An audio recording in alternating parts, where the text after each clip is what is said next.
Yeah, come on up. Wait, is the number try and answer it for me? What's that? Can we, as a collective, We'll just continue. Oh, no.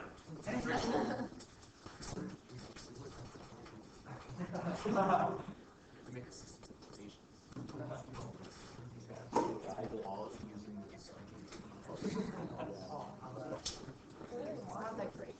While he's at moving it from the bus.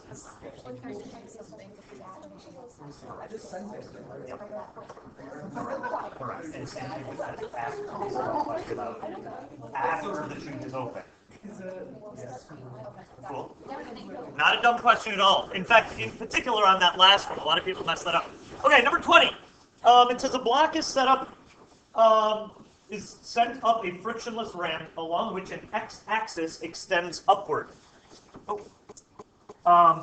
So here's our ramp, here's our block. The block is going up the ramp, and this is our x-axis. Okay? So they've rotated our axes. Okay? The graph at the right gives the kinetic energy of the block as a function of position x. And so the graph looks like this. It says the scale of the figure's vertical axis is set by, so this is 40 joules up here. So that's our kinetic energy. And then our position is in meters. Yeah, what are you guys doing? Extra shenanigans today. Okay, it says the block's initial speed is 4 meters a second. So presumably that means at a position of 0, right? So at this point, my kinetic energy is 40 joules, and my velocity is, what did I just say? 4 meters a second. All right, and so the question is, what's the normal force on the block? Yes. How many? I've just totally guessed on this. What KS equals 40 joules and where to put it. Like, how hard is it to figure out where the scaling of it is? I didn't know if it was like per. KS is on the graph. I know, but like when it's at 40, like, why don't they just give you like the unit, like the graph and label it? I don't know. We can think. Because Honestly, my guess is so that they could reuse the graph for another problem and use a different value for KS if they wanted to without changing the graphic. Is my guess, but I don't know. I don't know. All right. Okay. So, all right. So, thoughts about where to start here? What's the graph telling me? Yeah. What do you got, Alex? You could find the mass. Tell me how to find the mass. You could do the kinetic energy at the start, you have the velocity and the energy, so you can find that. Oh, right. So these both pertain to the same point, right? So I know that at this point, I know my kinetic energy is 40 joules. I know my velocity is 4 meters a second. So if k equals 1/2 mv squared, I ought to be able to solve for the mass, right? Does that follow? So let's see. We're going to get 40 equals 1/2 times m times v squared. So, oops. 4 meters a second. Go for it. Square it. So my mass is going to be 5 kilograms, right? Okay. So that's that. Cool. What else? Yeah, sure. Go ahead.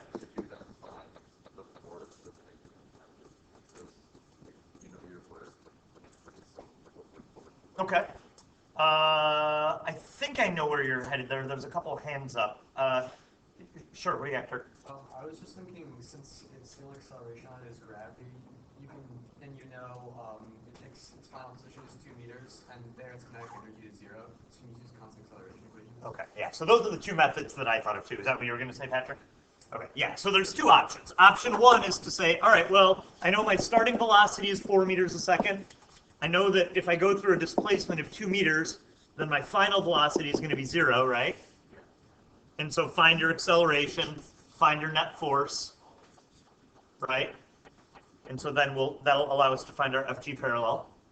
All right. I also like Alex's solution because it uses the current chapter, which is he's saying, well, we can find the area under this curve to find the work, right? Follow?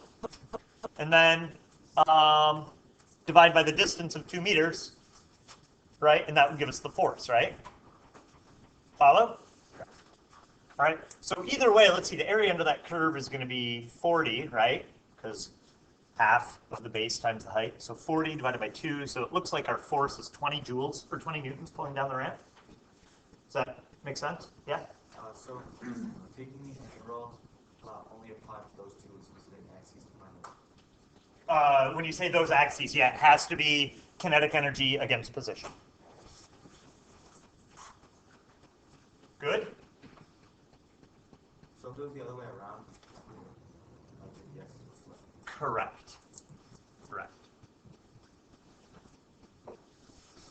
Although the area would be the same, so I guess it would be. I think, yeah, I can't imagine you ever doing that because the kinetic energy wouldn't depend on the position. Well, I guess you could make that argument. I don't know. All right, so let's see. Does this work out the other way too? Is my answer? What did we get? So this is going to give us a 4. Yes, 20 joules or 20 newtons. All right, everybody agree with that? Double check my notes and just make sure that. Okay, cool. All right, so now what we can do is, darn it. It's going to take me a while to get used to that. Okay, so now we know that FG parallel equals FG sine theta, right? Oops. So I know my FG parallel is 20 newtons. That's got to equal 5 times 9.8, so that's 49 newtons times the sine of theta. And once you've got your angle, you can find your FG parallel and your normal force, right? Good? Questions, or anybody mind if I stop here? Francis, you good? Is everybody good? Okay, cool. All right, so that was 19 and 20. Does that say 23? I remember somebody saying they wanted 23 also. Oh yeah, I wrote a little note that says, huh, cool.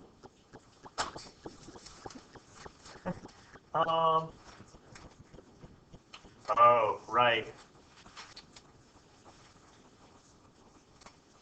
Okay, so here we go, number 23. All right, so it says in the figure, a constant force Fa of magnitude 80 newtons is applied to a 3 kilogram shoebox at an angle of p equals 53 degrees, causing the box to move up a frictionless ramp at a constant speed. How much work is done by the force, the applied force, when the box is moved through a vertical distance of 1.50 meters? All right, so let's make ourselves a little drawing here. So here's the ramp, here's the box. They draw in a little vertical line just for a reference. Our applied force is applied at an angle of, what did I just say? 53 degrees? Why can't I find it? Oh, right there. 53 degrees. My board needs to be calibrated. We know that this is 82 newtons. All right. And we want to find out how much work is done by this force when the block is moved through a vertical distance of 1.5 meters. So the block is going to kind of slide up the ramp, which that in itself is a little weird to me. Do you guys see why that's going to go up the ramp? It turns out that if you resolve this into components, this parallel component is bigger than the parallel component of gravity, is basically what it boils down to. So we're going to move it up some distance so that this height is 0.15 meters. And the question is, how much work is done by the force? So, yeah. So can you assume that the angle that the ramp makes with the ground is 53? No. What's that? Oh, wait, or can you? No, you can't. No. Yeah, because you don't know anything about the angle between the ramp and the force. You know the angle between the vertical and the force. Okay? So, I'm worried I'm going to oversimplify this, so let me just double check my notes here and make sure that I am. Thank you, Mr. Harper. Yeah, you're welcome. Okay, yeah. All right, yeah.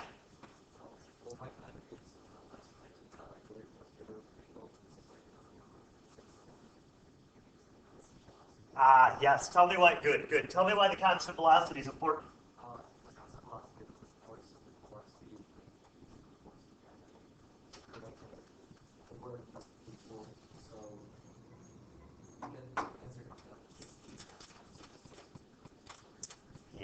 Yeah, that's exactly right. The fact that it's constant dang it. The fact that it's constant velocity is huge, because what that means is that I can't keep pens on the board. What that means is,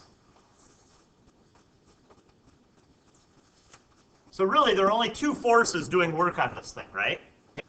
So my net work is going to be equal to the work done by gravity plus the work done by this applied force, right? Does that make sense, you guys? All right. And the fact that the velocity is constant and that my net work is change in kinetic energy,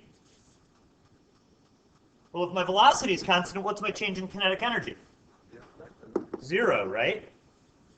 So that means that the work done by gravity is equal and opposite to the work of the applied force. So in other words, the work from the applied force is just the opposite of the work done by gravity. Follow?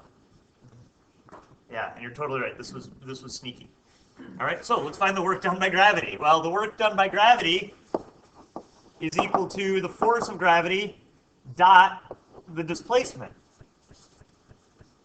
So, but the problem is I don't know this displacement because I don't know this angle. Sorta. Why doesn't it matter? Does anybody see why?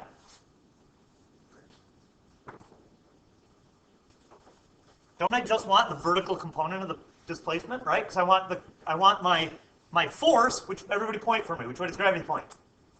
Down, right? And so I just want the vertical component of my displacement, right? Because that's what's parallel, or in this case, anti-parallel to the displacement, right? Yeah.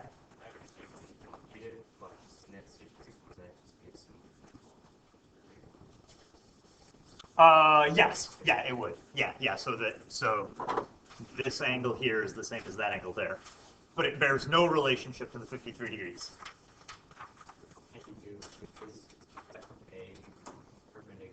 No. Yeah, not necessarily. Okay, so do we know the mass of the block, I think? It's 3 kilograms. So it just becomes, well, our force of gravity is 3 kilograms times 9.8 meters a second squared. Negative, because it's down, right? My displacement is up 0.15 meters. So what's that going to do, 44.1? Or 4.41? So negative 4.41 joules. So that's how much energy you're losing to gravity. So that means the work from your applied force has got to be positive 4.41 joules. Yeah, really good, Alex. Nice job. Wait, why don't you need the angle? Oh, so you, oh, Do you see it or no? yeah, I guess I just didn't read that it was vertical, just because of the displacement. Okay, so you're good? All right, any problems on that one? You're ready. All right. What do we got up there? The next one on the board is, does that say 26? Yeah. All right, so before I move on to 7.4, are there other questions on 7.3?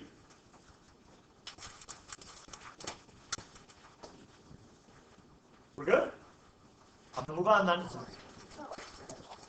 Springs all, watch me go. Sorry I was such a mess yesterday, you guys. Rough day.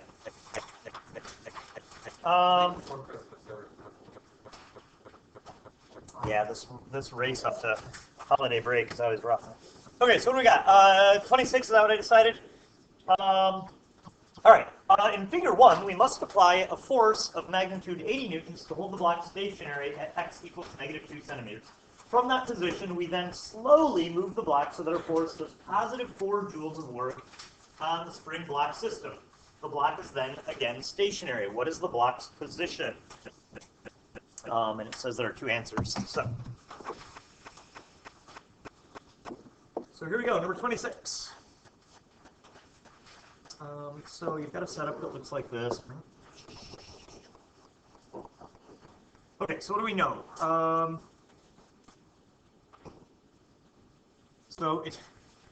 Remember, you guys, it doesn't really matter which direction you make positive x and which direction you make negative x, okay? Because the way Hooke's law works, it's, you know, if I push it this way, then the spring's going to want to restore it. And if I stretch it, then the spring's going to want to restore it.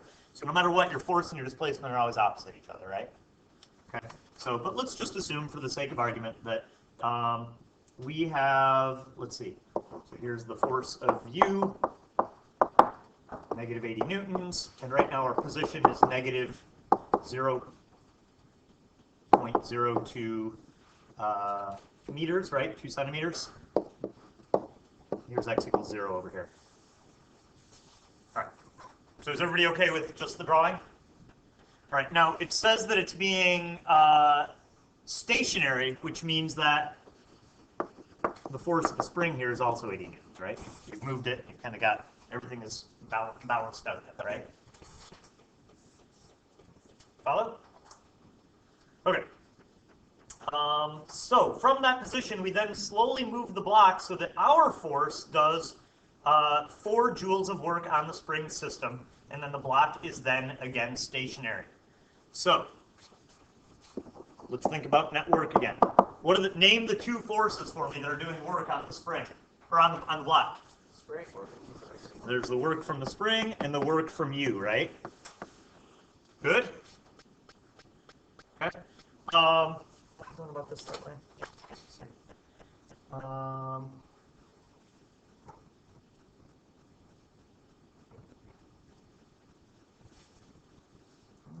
Slowly move the blocks that our force does.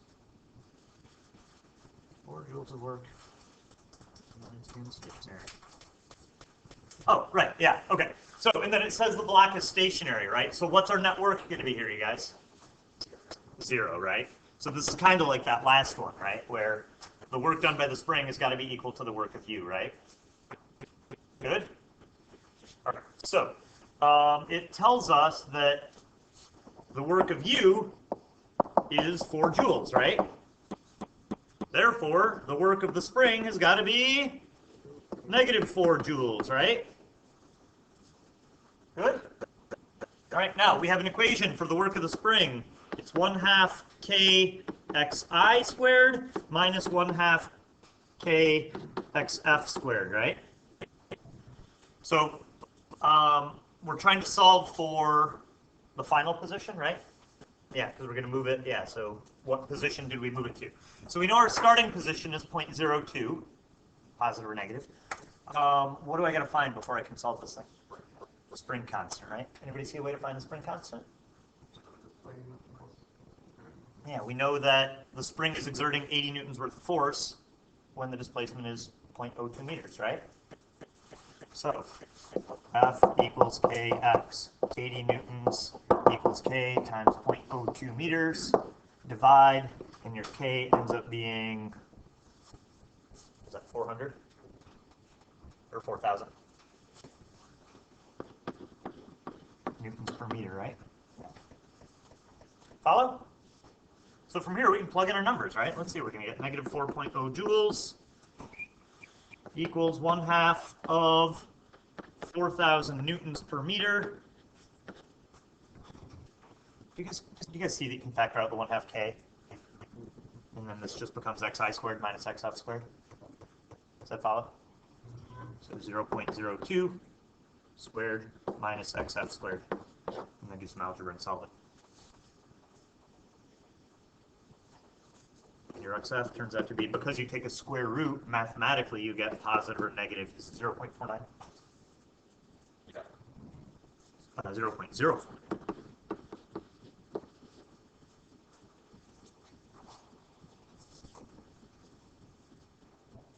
Good or no? Any problems with that one? All right. So I hope you guys are realizing the importance of this work kinetic energy theorem, right? It's pretty big. We've used that a number of times here, right? Because that was what allowed us to figure out that our net work was 0, just because the change in kinetic energy was 0 from start to finish. Good? Okie dokie. Let's see. What's next on our list? 31B and 33 and 12. Let me see. Which one of these do we want to do? 31B. What positive value will that? Ooh, 31B is probably a good one to do. What else is up there? 33. God, I gotta start wearing my glasses.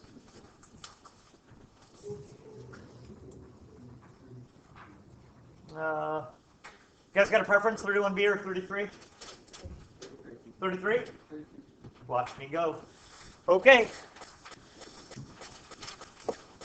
33, let's see. The block in figure 1A, so remember that's that figure on that front page, right?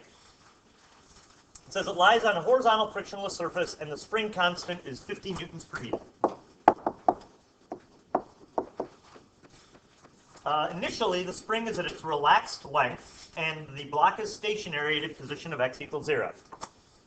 Then, an applied force with a constant magnitude of 3 newtons pulls the block in the positive direction. So we're stretching the spring. Stretch, spring. The force of 3.0 newtons. And you stretch it until the block stops. All right, when that stopping point is reached, what is the position of the block? Blah, blah, blah, blah, blah, blah. All right, so you got to be careful here. All right, and I was thinking about this when I went through this last problem. So,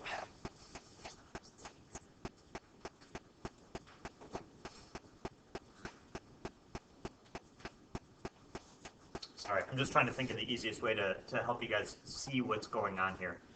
So, there are two important points in the stretching of the spring. All right, so let's do that. So our initial drawing looks like this. All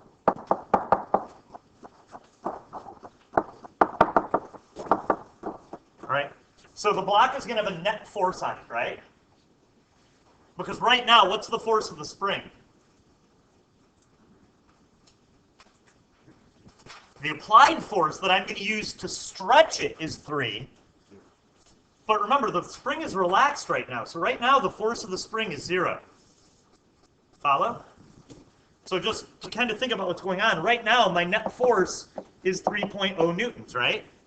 And so not only am I going to stretch it, but the block is going to speed up, isn't it? Follow? All right. Now, eventually, a moment later,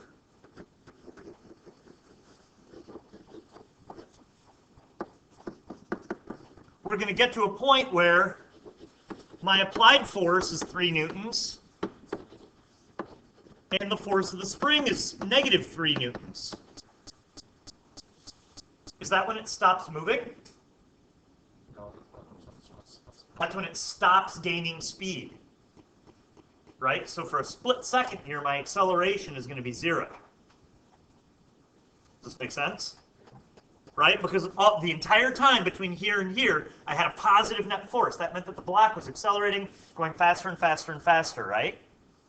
But because it's still moving that way, the spring is going to get stretched more, isn't it? All right? So a moment later, now the block is over here, so let's call this x equals question mark. We'll call it, I don't know, we'll call it x1. Let's call this one x2. So there's this other point, x2, where now my applied force is still 3.0 newtons, but now the force of the spring has had enough time to now make the velocity 0.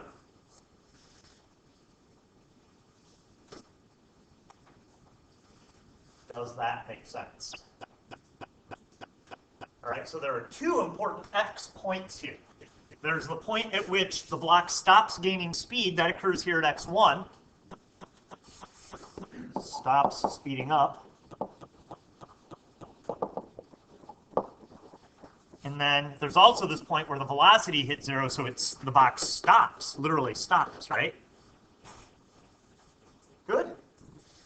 All right, so let's see what we're trying to find here. All right? Let me kind of shrink all this stuff here. Oh, dang it.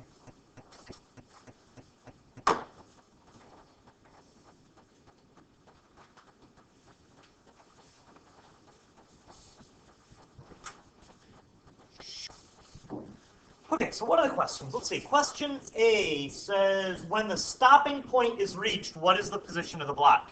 So I know I shrunk this down a fair amount, but am I looking at x1 or x2? x2, right? Okay. So,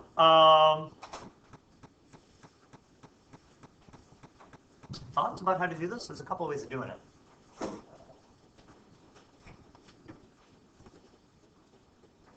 What do we want the net work to be at this point?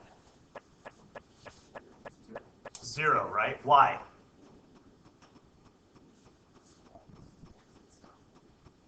Because it stopped here and it stopped, right? Right? So we started at kinetic energy of 0. We want to get back to a kinetic energy of 0. So this is the point where our work is 0, right? Follow? What work? Net work, right? Okay. So at x2, net work is 0. Good? All right, so before I dive in taking integrals, let me make sure there's not a shortcut here that I found.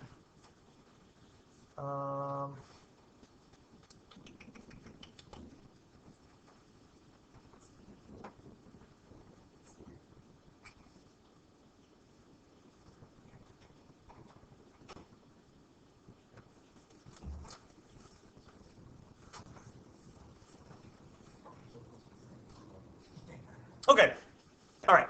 So I'm going to use the word kinetic. Yeah, we don't. I was thinking we had to solve it using an integral, but there's an easy way to do it.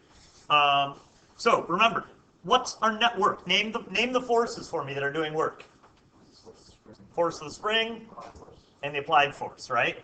So it stops. The box is going to stop when my work net, which is equal to the work done by the spring plus the work done by the applied force. It's going to stop when that equals 0, right? In other words, when the work of the spring equals the opposite of the applied work. Make sense? All right. So work of the spring. Well, work of the spring is 1/2 kx squared, right? Good. Oh, I guess negative, right? Because it's moving that way and the spring's trying to undo it, right? Okay. And the work done by the applied force, well, that's the applied force times x.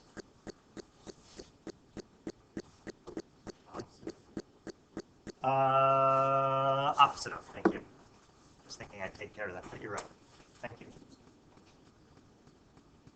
Good or no? All right, so let's plug in our numbers and solve. Let's see. So we're going to get negative 1/2. Our spring constant is 50 newtons per meter, right?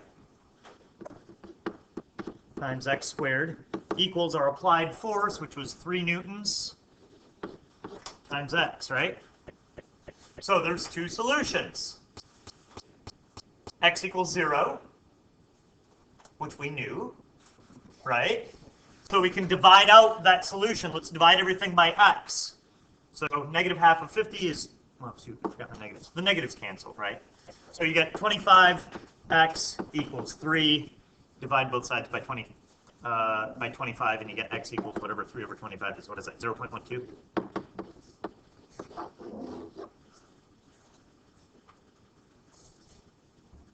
Good or no?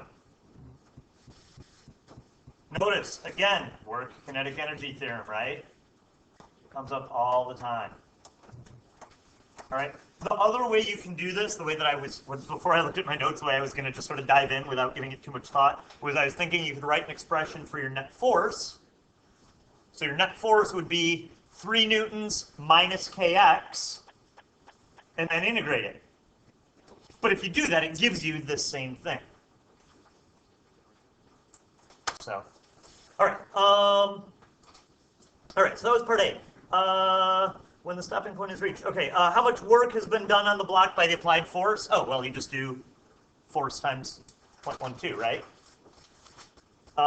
And for C, the work done by the spring is the same thing but negative, right? Follow? Okay. Part D, during the block's displacement, what is the block's position when the kinetic energy is at its maximum? So there's a couple of ways you can do this. You can write out an equation for the kinetic energy by integrating and then taking a derivative. Or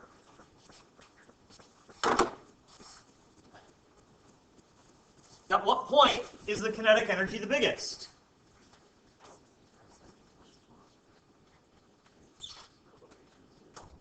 At the point when the acceleration is 0, right? When the net force is 0. That's right, yeah, right here, right? Right? Because that's the point when the force of the spring is finally big enough to prevent the positive acceleration, right? So, we know the force of the spring. We just need to find x, right? So to do, what are we on, part D? So we want 3 newtons equals 50 newtons per meter times x, right?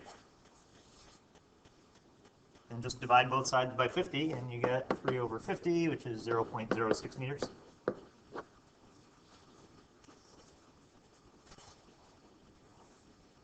Cool. And then what's the, what is the maximum kinetic energy? Let's see. Okay. We got a couple minutes. Anybody see an easy way to do that?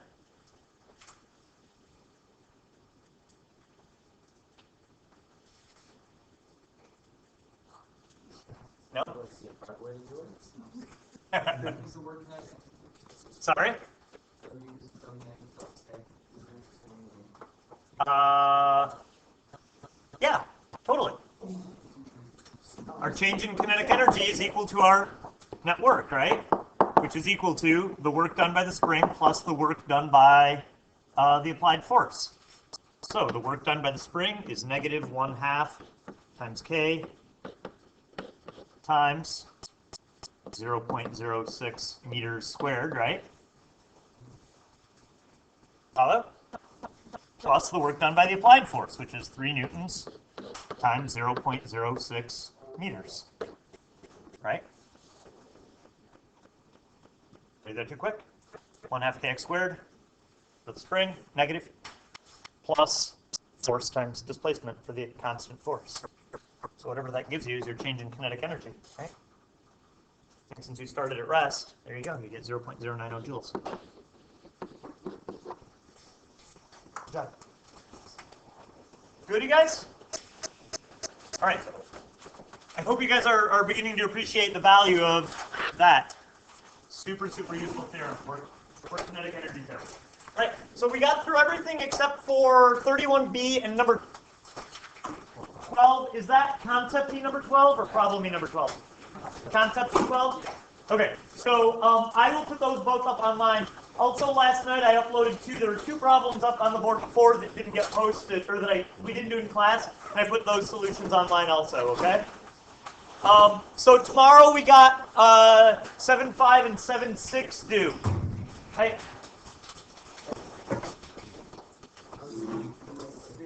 What are we thinking about the test, you guys? Do you guys want it? I feel like Friday makes more sense. I like Friday. Yeah, Thursday's a little filled. All right. Okay. So let's plan on that. If you're not going to be here Friday, then I guess talk to me. We'll figure something out. I'm sorry, you guys. It's not ideal, I know. That snow day messed us up a little bit. A little bit.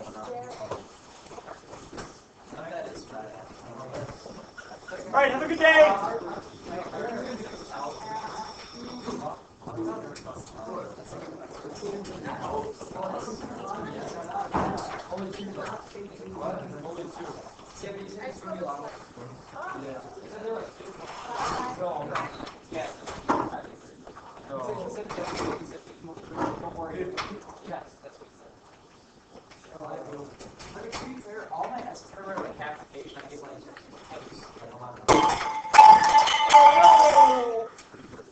That sounded really metallic for being fake plastic. It might be part. Thanks.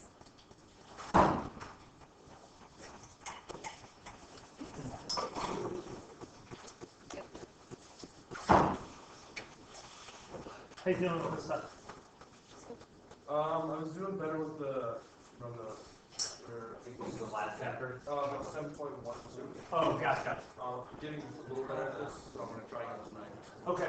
Try to really focus on that working kinetic energy theorem. That's like a big thing. Sometimes it shows up in weird ways. Okay. Thank you. Yeah, sure. I'll see you later.